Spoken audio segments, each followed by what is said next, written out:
But it's just that they're in an echo chamber and they're so arrogant, but they're ossified, calcified hacks, and they don't understand it. And they're up against a new generation of really smart people who have mastered the medium of television and impromptu repartee, and they just had them for dinner.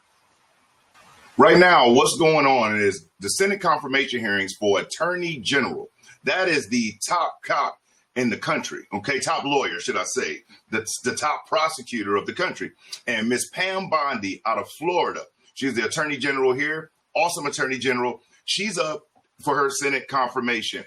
And one thing you're going to see in this video clips I'm going to show you is that the Democrats, again, have proven themselves to be unserious. These confirmation hearings are for both sides to ask questions, relevant questions, to make sure that we're putting the right person in the seat. Now, what strikes me as funny is how the Democrats always want to act like, being upstanding and following protocol and not attacking your enemies. It's such a big priority while we just watched for the last 4 years. The Democrat Party used lawfare, weaponization of the social media platforms, censorship, everything they could to mislead the American public and to discredit and to lock up Donald Trump. But it did not work. The American people are smarter than that, and they misjudged us again. And the fact of the matter is, this Attorney General is finally somebody that can help put us back on track. Merrick Garland has been a part of warfare. Merrick Garland has a personal grudge against Donald Trump, allegedly, because he was up to be a Supreme Court judge, one of the top judges, and that's a lifelong seat. Donald Trump wasn't having it. Donald Trump, he was not confirmed to be a judge. And some say he held that grudge. And so when he got with his boss, Joe Biden, he became the attack dog. That's how you get four different prosecutions happening simultaneously, just coincidentally during an election year. And coincidentally, it was after he announced that he was running for president for 2024. Prior to that, all of those things just sat on their desk. But Ms. Pam Bondi is going to help expose these Democrats. Just watch some of the crap and the BS that they say and they do. It will blow your mind. Without further ado, let's get into this. You prepared to say today under oath without reservation that Donald Trump lost the presidential contest to Joe Biden in 2020? President Biden is the president of the United States. He was duly sworn in. You have the gravitas, the stature, the intestinal fortitude to say, Donald Trump, you lost the 2020 election. Can you tell us that here today? Senator, what I can tell you is I will never play politics. You're trying to engage me in a gotcha. Will you now retract your previous statements that Trump won Pennsylvania in the 2020 election? Yes or no? Oh, Senator, I traveled to Pennsylvania, and let me tell you what I saw firsthand. Yes or no? There were some people, that seemed to suggest that you were done. Do you see how insane this is? They're literally asking, this is 2025, they're asking the Attorney General about the 2020 election. Isn't it funny that was Adam Schiff asking her about that? Now, if you don't know, Adam Schiff was a congressman from California who has failed his way into becoming a senator. And I know you heard me say failed his way. Yes, he has been a failure as a congressman. This is the same man who started Russia, because the Obamas, and this is all documented, Obama had Donald Trump's campaign in 2016 spied on and used Adam Schiff, who's better known as Pencil Neck or Shifty Schiff, to start this propaganda crap saying that Russia was involved in the election after Donald Trump won. And he went on for years touting this, all of this evidence he had.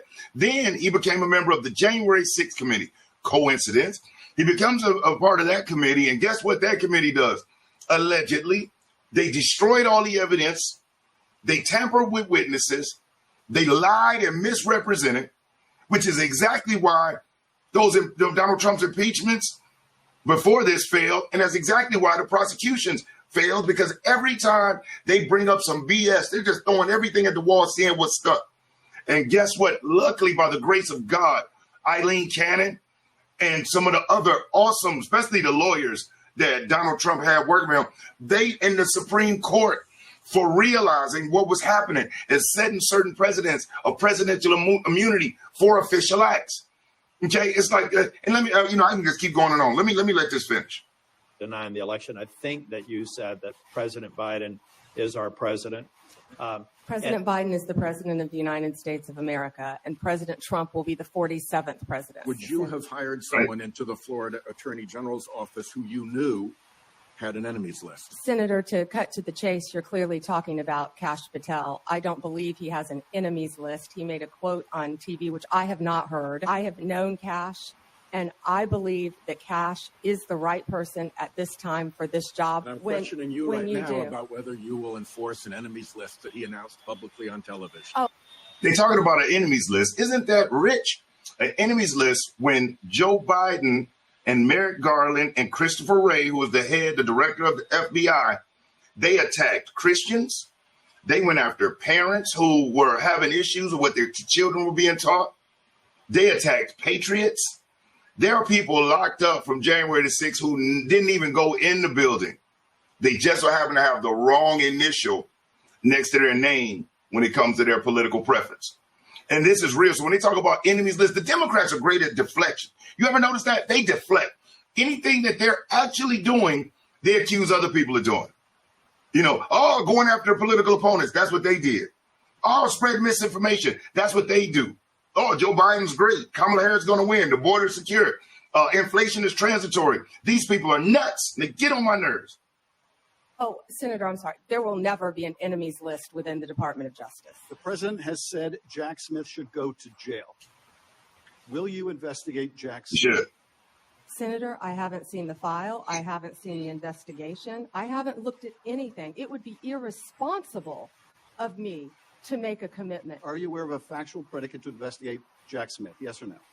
Senator, what I'm hearing on the news Are is you aware horrible. of a? Do I know if he committed a crime? I have not. You seem reluctant to answer a simple question.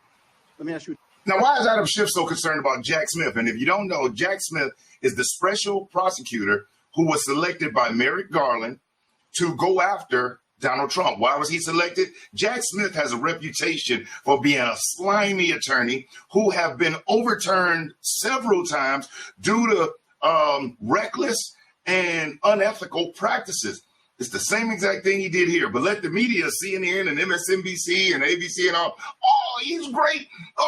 He's this. Now they can't stand the man. They're roasting him. You ever notice on the Democrat side, boy, if you step out of line, if you disagree, or if you don't achieve what it is that you were supposed to get done, you could have been committed to them for life. They will cast you to the side and will ruin you. Jack Smith is done. Kamala Harris, finito. Joe Biden, if Kamala would have won, they would have. Nancy Pelosi literally said he should be up there with Abraham Lincoln, which is nuts.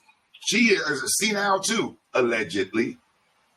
But the fact that she lost, his approval rating is in the toilet. His approval rating, Joe Biden's approval rating, is lower than Donald Trump's was after January 6th.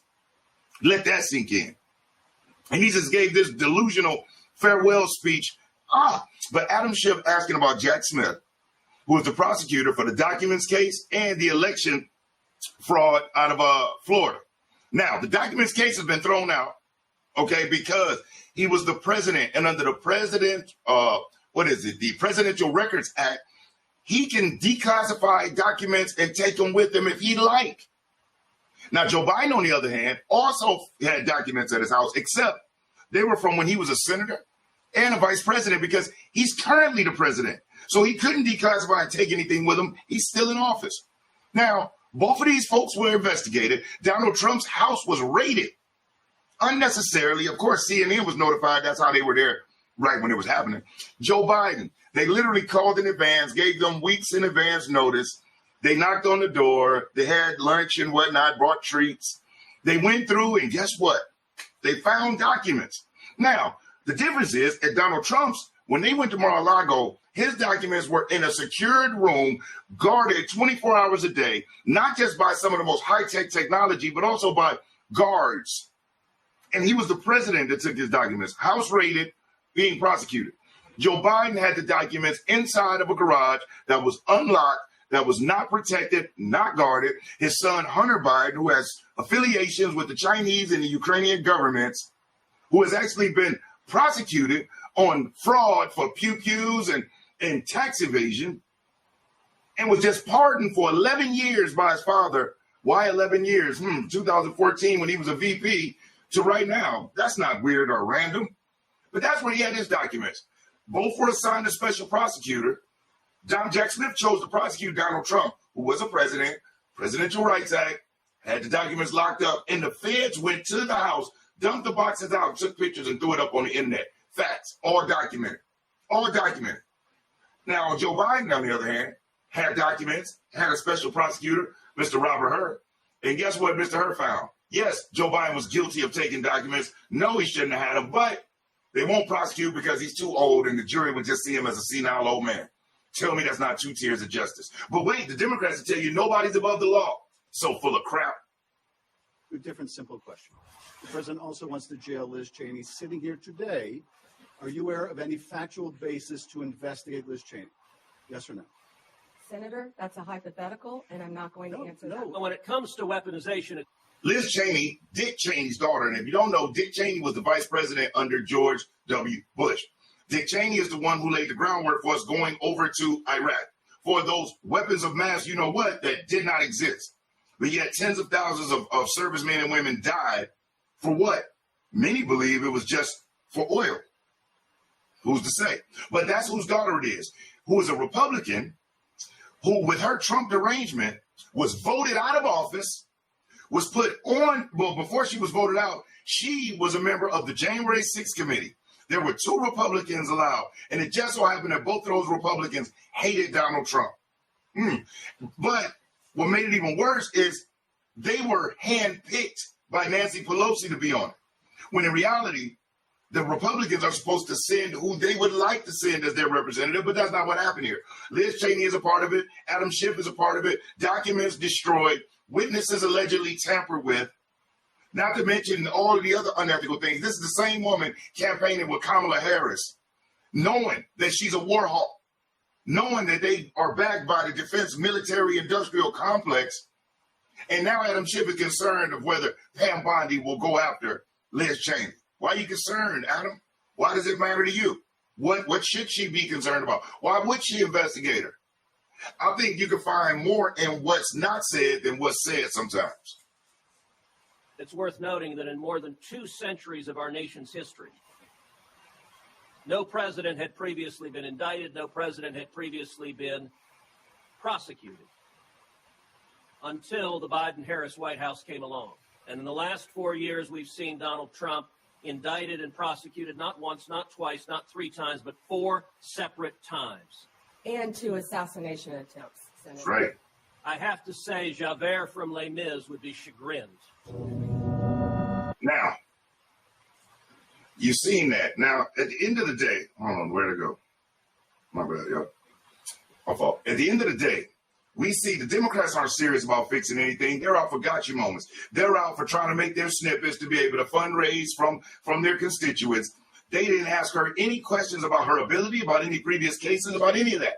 They're more concerned about if Donald Trump is going to come after them. They're more concerned if Donald Trump is going to investigate a friend of theirs. They're more concerned about making up all of this framework where they want Trump to work and perform and do what they want. But we all know if the Democrats would have won, if Kamala Harris would have won, and the Democrats had control of the Senate and the House, oh my God, we'd go from 35 trillion in debt to 60 trillion in debt probably.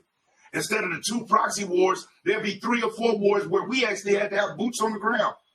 So by the grace of the Most High God, I am so grateful. And doggone it, every time they prosecuted Trump, he got stronger. That assassin's bullet didn't take him out, made him stronger. And we all represented fight, fight, fight. And that's exactly what we're doing. So thank you for watching this video. And on this channel, I share sales strategy information and political and current events. And if you like this information, hit that like button. I'll never ask for Cash App. I'll never ask for Super Chat. Your like is currency because it helps spread the information. And if you aren't subscribed to the channel, subscribe. My analytics say that 83% of my viewers are not subscribed to the channel. So when you subscribe, you'll be updated every time I upload another video. Again, I'm Brian Maxwell. Thanks again for watching, and I look forward to seeing you at the top. Over and out.